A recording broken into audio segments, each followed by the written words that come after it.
Skylar jumped out of her apartment window around midnight on June 5th, 2012, to go on a late-night adventure with her two closest friends.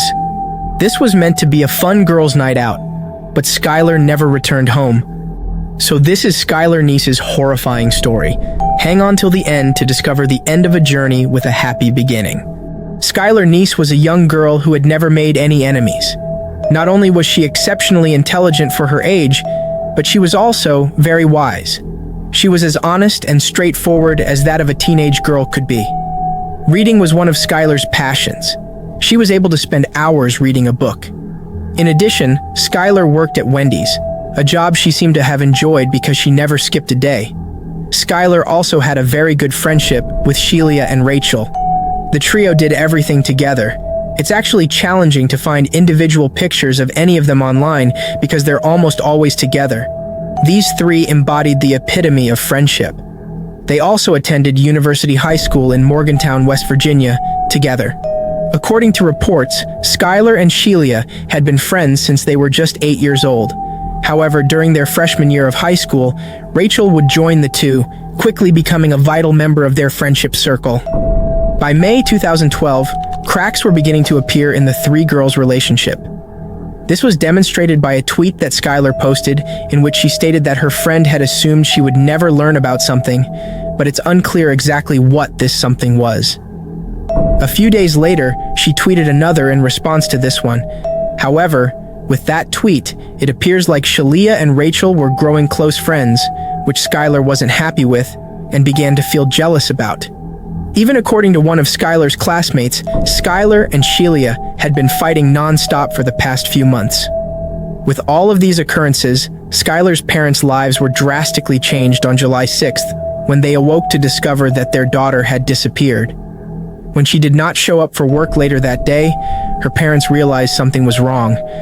Their initial assumption was that she might have run away, but they sensed something wasn't right and reported their daughter missing right away when they saw that her toothbrush, phone charger, and bathroom supplies were all still in her room.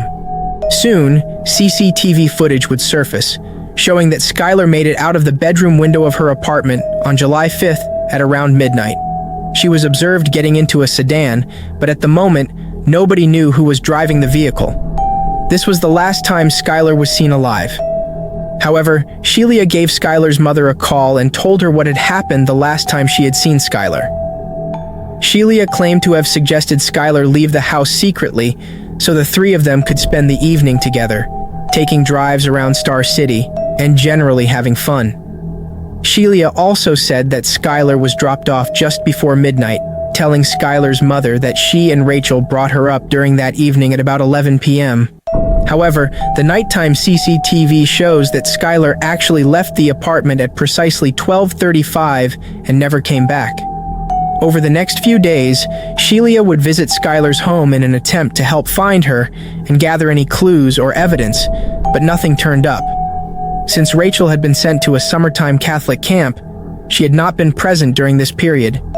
However, when authorities investigated Skylar's social media history, they discovered that the afternoon before she went, she wrote several derogatory remarks about Sheila and Rachel. It was obvious to the police that there was something going on between these girls, and it is quite doubtful that they had all gone to a party together with Joy a few hours later. Yes, this is when one detective had a brilliant suggestion that could have helped to blow the case wide open.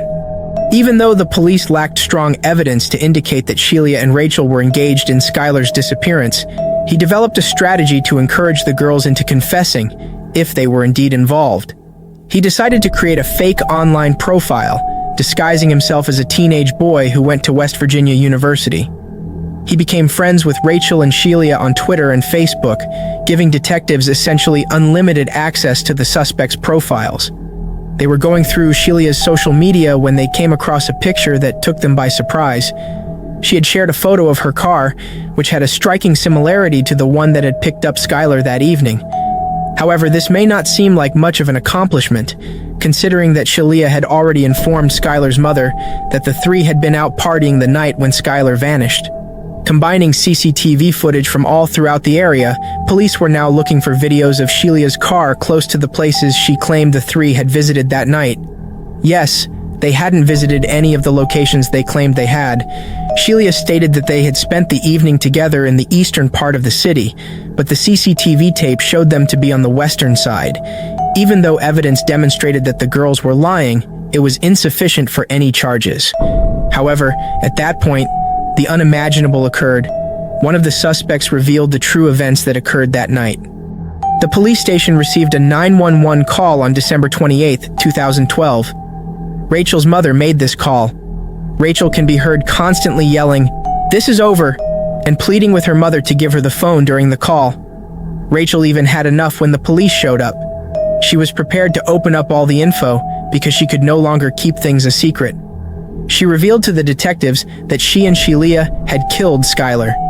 She revealed, in a surprising turn of events, that the two had been planning the crime for over a month before carrying it out. Rachel clarified that one day in science class, they brought up the notion of taking Skylar's life. Sheila agreed to take 2 knives from her mother's kitchen, while Rachel promised to bring a shovel from her father's house.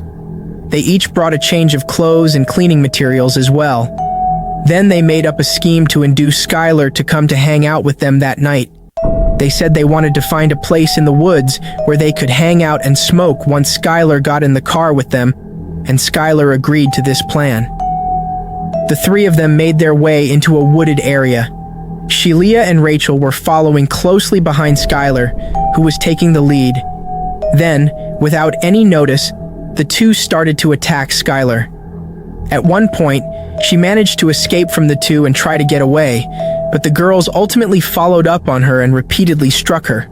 The only thing Skylar was able to ask her attackers before she lost her life was, why? When the 2 girls were brought to trial, they were asked the same question, why? Their motivation, according to Rachel, was straightforward. They didn't like her. This was all the explanation she ever offered for what they had done. It goes without saying that both females faced homicide charges. Rachel entered a guilty plea in court. However, she was subsequently sentenced to 30 years in prison with the option of release after 10 years, meaning she is eligible to apply for parole right now. Her parole application was actually turned down on May 9, 2023, which means she will be imprisoned for a minimum of a few more years. On the other hand, Sheila, the purported mastermind behind the majority of the scheme, won't be eligible for parole until sometime around 2028. The girls are currently being imprisoned at Mason County Lakin Correctional Center, and yes, both are in their 20s.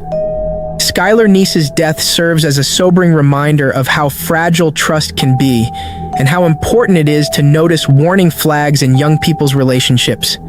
So, what are your thoughts about today's video? Don't forget to leave them all in the comments section below.